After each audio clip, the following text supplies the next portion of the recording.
saya kan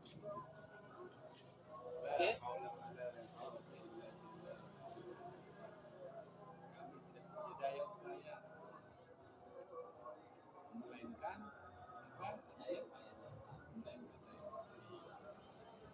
artinya udah jelas segala sesuatu ya harus kembali. Hanya saja kembali seperti yang tadi apa namanya, kenapa kemudian dikerjakan kan, tapi dikerjakan. Lantas siapa yang mengerjakan? Nah ini ya lantas ya, lantas siapa yang mengerjakan? Secara syariat jelas kan kita disuruh, tapi secara hakikatnya jelas itu pengendalian Tuhan. Kalau gambaran saya, coba gimana? Seri. Jadi maksudnya kalau kita katakan manusia kalau kita katakan Tuhan melakukan itu, manusia hendak ya kan?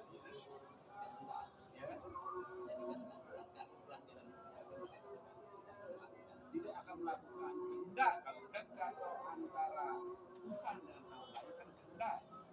Berarti orang-orang yang melakukan itu, orang-orang yang mendapatkan hidayah dari Tuhan, ya kira-kira itulah. Artinya karena tadi kan ini antara nafas azan dengan jawaban orang, ini kan sangat tidak punya daya upaya manusia untuk melakukannya kalau bukan atas Tuhan.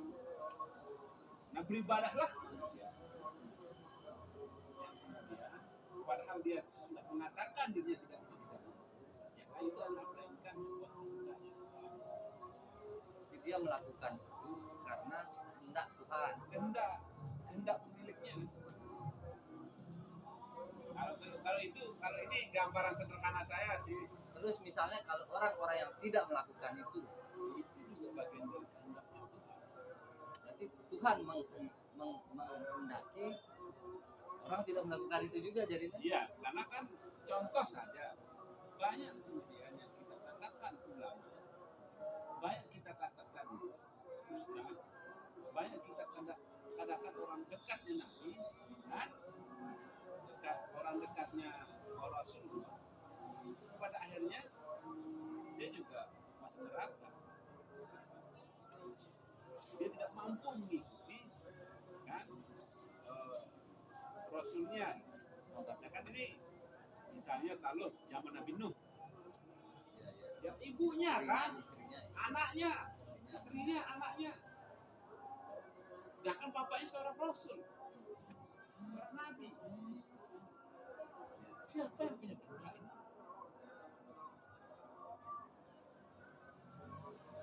Kehendak Tuhan. Nah, sehingga agar menjadi cerita, menjadi ikhtibar. Sebenarnya itu menjadi salah satu contoh yang sangat konkret. Artinya ketika orang tuanya baik, anaknya belum tentu juga pasti baik kan. Artinya ketika orang tuanya ini seorang yang karena banyak sekali kita lihat sekarang ini fenomena sekarang yang mengatakan diri misalnya keturunan Nabi Muhammad. Banyak orang yang mengatakan dia itu pasti baik, padahal kan dalam Al-Quran saja, dalam cerita Nabi Nuh itu tidak menunjukkan seperti itu, bahwa Nabi Nuh itu orang baik dan dia seorang nabi, tapi anaknya belum tentu seperti itu, bahkan dia masuk neraka gitu kan. Itu sebenarnya menjadi contoh sih kalau menurut saya. Artinya ya terpatahkanlah kalimat-kalimat yang mengatakan bahwa kan ya kalau sekarang kan sebutannya Habib itulah kata-katanya ya orang yang mengakui kebaikannya gitu kan, maka secara otomatis begitu gen-gen selanjutnya itu menjadi baik. Contoh kecil misalnya kita akan disuruh berpikir, suruh baca Iqra. Banyak yang kemudian yang kita kerjakan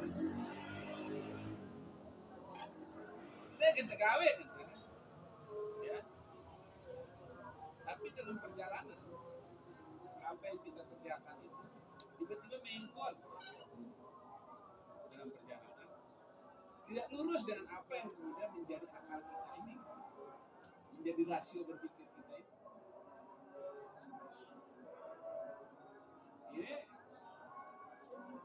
makanya memang logika kita ini sebenarnya yang kita pakai berpikir ini adalah pun secara tidak sadar bahwa ini bukan kehendak, secara tidak sadar ini. Sadar tidak sadar, tapi secara logika sadar kita berpikir manusia, secara kembali ke manusia kita secara sadar. Kan? Ini itu efek milik, kan? Ya, tahu ini kesalahan segala macam ini kan kembali ke sana karena kita diberikan logika berpikir, sedangkan logika berpikir itu pun sebenarnya sudah menjadi kehendak. Menurut saya, coba gimana? Tapi kalau saya sih setuju kan. Coba gimana menurut Anda dulu, Pak Dikri? Maksud saya jangan dibetulkan dulu makanya. Iya. Sudah. Ini kan gambaran sederhana saya. Ini ya terlepas dari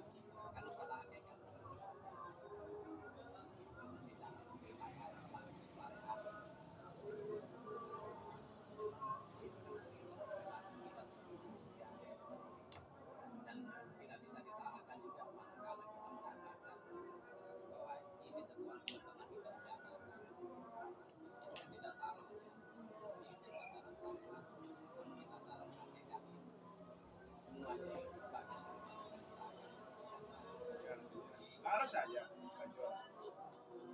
Pernah enggak dia bercita-cita menjadi pengacara misalnya? Karena pernah dia bercita-cita. Tapi sekarang dia menjadi pengacara.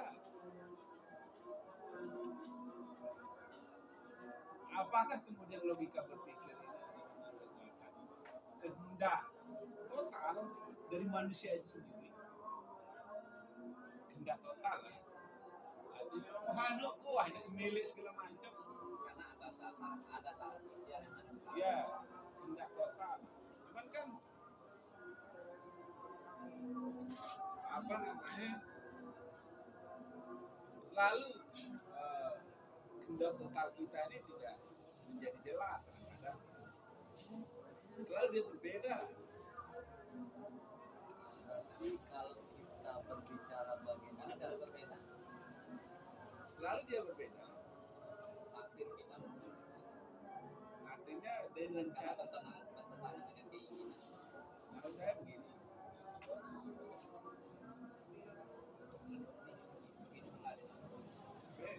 Nih man, cuy kejaran mana nih man? Ada sekolah. Berarti di sini kalau saya simpulkan bang, menjadi ada dua kehendak dia ya. Ada kehendak Tuhan, ada juga kehendak manusia. No? Maksud saya, atau total dia sesungguhnya kita tidak punya otonomi penuh. Tidak punya otonomi penuh. Iya. Ada kehendak Tuhan.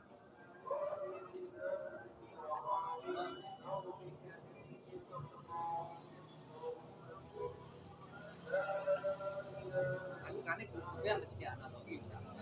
Ini analoginya. Sekarang ini saya mau rokok ini ya. Saya bakar rokok ini.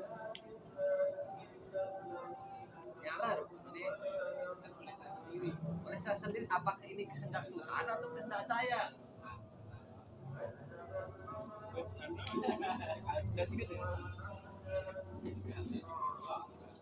Nah ini.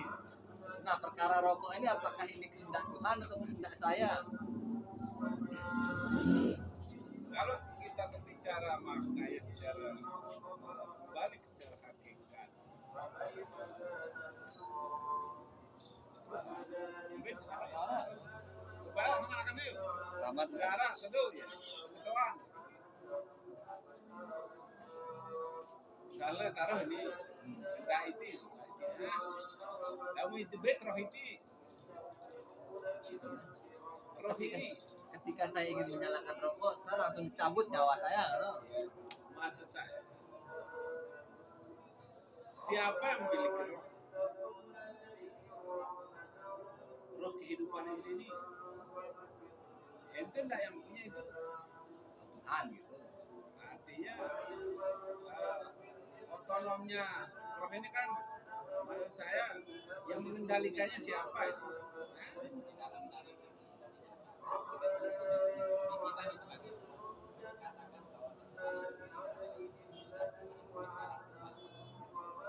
dari sana aja kita ambil.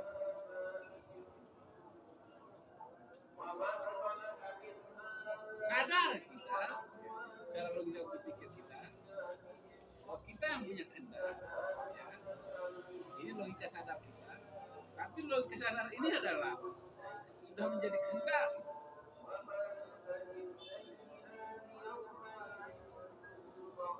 Nanti di sini tetap dia unsurnya itu ada dua kehendak.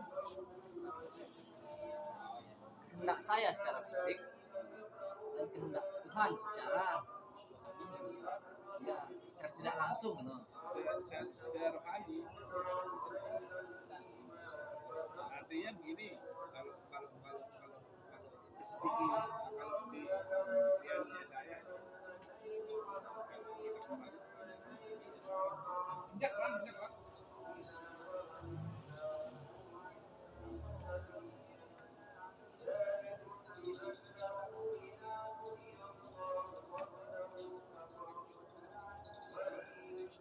Nah, kalau kita kembali secara ukhrawi,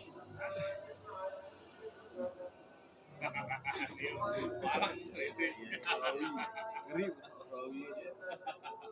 Tahu ini. Kesadaran kita ini adalah kesadaran Iya, paham saya.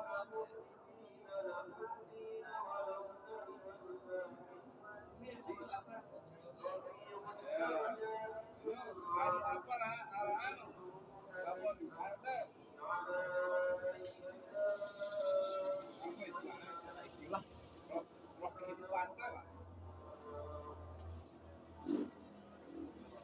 Kalau kita kembali ke sana, hanya saja memang kan ini sudah desain, apa-apa desain, itu garis desain. Dan Tuhan itu desainer handal.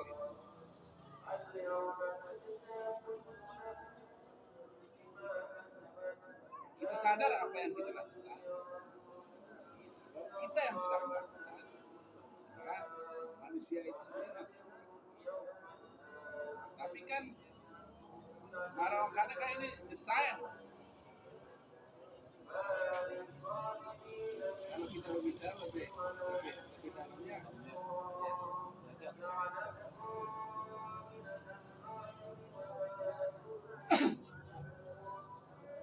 sama cara kita belajar, sama cara kita makan, sama cara kita olahraga, tapi kok kesehatan kita berbeda gitu.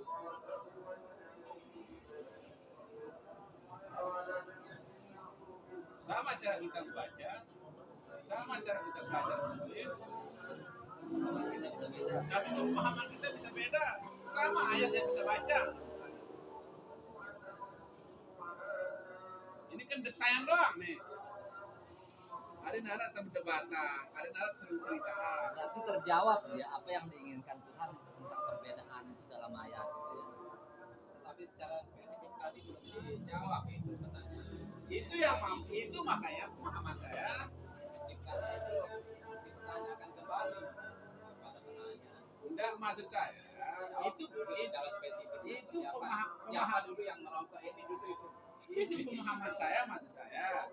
Sekarang kan saya kembalikan pemahaman Sida seperti apa, kan begitu. Ya, kan itu larinya. bertanya dia lagi coba Iya. ditanya. Artinya kan seperti yang kita sampaikan tadi dari awal, kita ini sering pemahaman saya menurut saya ini. Ya, tinggal bertanya kan, kita bertanya ini kan punya analisis tersendiri juga.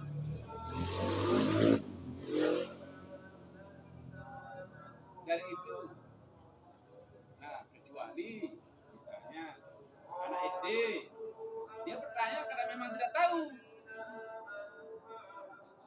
Berarti bisa saya atau pura-pura tidak tahu. Bisa Kalau saya yang SD simpulkan, Bang. misalnya kapasitas kita misalnya sebagian besar ini, karena memang tidak tahu sebagian besar. Makanya berarti Mempertanyakan 1+1 karena memang dia tidak tahu gitu. makanya Kalau kita berarti kan ada proses salah nganu ini soalnya. berarti bisa saya simpulkan Salah pemahaman ini. ini bisa saya simpulkan kehendak tadi untuk membakar rokok itu adalah kehendak saya sekaligus kehendak Tuhan, dan ketika saya merokok sekarang ini adalah yang merokok itu saya sekaligus Tuhan juga. Menurut saya Jena, Kenapa begitu? Karena dalam setiap manusia itu mempunyai unsur-unsur Tuhan. Bukan saya mengatakan bahwa saya adalah Tuhan, tetapi dalam setiap di diri saya setiap apa yang saya lakukan itu mempunyai unsur Tuhan. Karena sejak dilahirkan manusia itu sudah diteteskan unsur-unsur Tuhan. Nah, kalau kita kembali ke sana, karena setiap apapun yang kita lakukan itu kan adalah kehendak Tuhan. Makanya betul unsur Tuhan, kehendak Tuhan yang diberikan kepada dirimu yang kemudian menjadi kehendakmu. Mungkin ya. kalau saya menjawab sederhana. Ya. Pertanyaan lantas saya bagaimana? Ada yang hidup, sebab kan dia mati dia tidak bisa makan. Soalnya gini ya, Bang. Desainnya berarti tapi gini pertanyaannya, Bang. Biasanya sudah menurut sangat-sangat pertanyaan, luar biasa gitu. jadi yang hidup dalam diri kita itu sebenarnya siapa? Enggak, ini kan yang dipertanyakan tadi ada mempunyai hidup siapa yang Iya. Artinya ketika itu spesifik, secara spesifik saya menjawab ya yang hidup. Karena kan orang mati tidak bisa. nah, betul itu artinya kan muncul lagi pertanyaan. Pertanyaannya adalah siapa sih sebenarnya yang ada dalam diri kita? Yang hidup intinya ini kan sudah hidup mas kan, sesuai dengan keyakinan kita yang bersumber bahwa yang hidup itu kan pada yang sudah seperti yang disampaikan tadi itu yang tidak bisa digunakan manusia hanya sebagai hanya tanda tanda tapi secara luas pakainya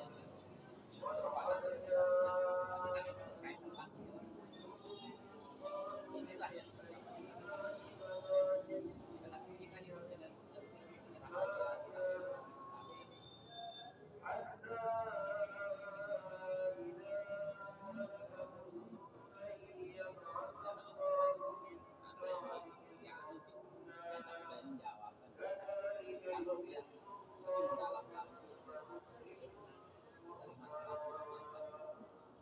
memang kalau ini kalau terungkap secara nyata lagi Kalau saya, menurut saya, siapa dalam dirinya Heri? Dalam dirinya itu ada tai. Ya. Ya. yang saya masuk Iya, iya, iya, iya. yang saya masuk dengan hidup adalah semua yang melihat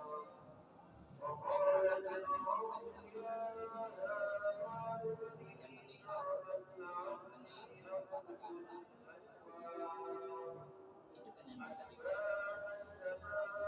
bisa tapi kalau menggunakan jawaban saya tadi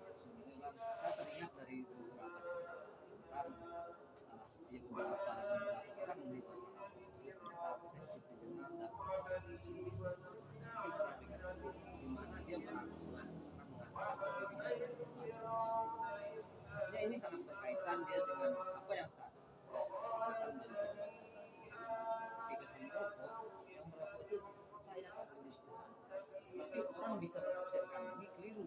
Kenapa dia keliru? Dia bisa menafsirkan bahwa saya adalah Tuhan jadinya kan. Sesuai dengan keadaan Ya, betul betul. pikirannya. Betul. Tapi sebenarnya tidak begitu kan maksudnya. Mungkin juga apa yang dimaksud pada pada pada orang-orang itu yang saya sebut tadi, sesi kelima dan kelas itu, mungkin jawabannya seperti itu. Jadi Kalau menurut apa yang saya pikirkan, halo Badan, kita saja yang tidak memahami. ditunggu nih, ada klien anu nih. Karena kan di Oke dah kalau gitu. Penting hati nih. yang tadi saya katakan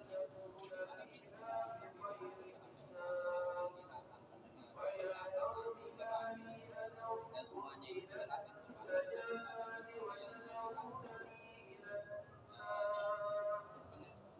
bisa mendeteksi kejahatan. Maka kejahatan adalah yang menjadi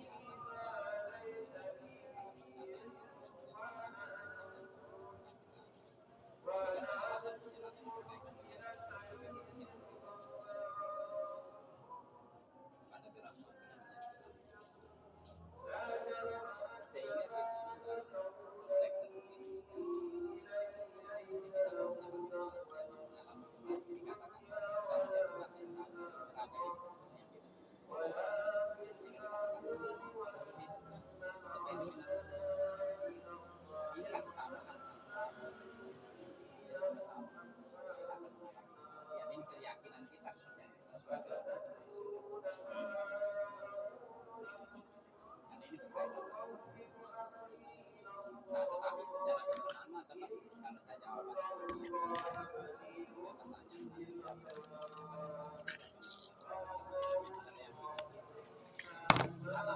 Astaga. bisa demokrasi.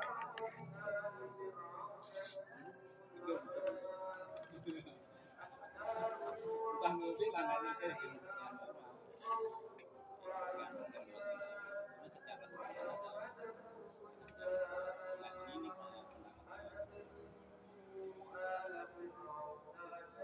Ini kan ilmu dalam. Artinya kalau kita berbicara ya, tidak semua orang bisa memahami itu juga. Kalau kita berbicara umumnya orang bisa jadi bisa. makanya tidak bisa ini dibuka secara artinya sesuai dengan tahapan sesuai dengan fase pikiran seseorang sehingga kalau ini dipertanyakan jangan Ya, kalau dia sudah mulai mempertanyakan itu berarti dia sudah seingin memahami dan ingin mengetahui hakikat baru kemudian bisa dan ini kemudian secara umum misalnya kita tanpa memberi kata ulangan seseorang lantas kita langsung memberikan penjelasan seperti tadi dan bingung kan itu menjadi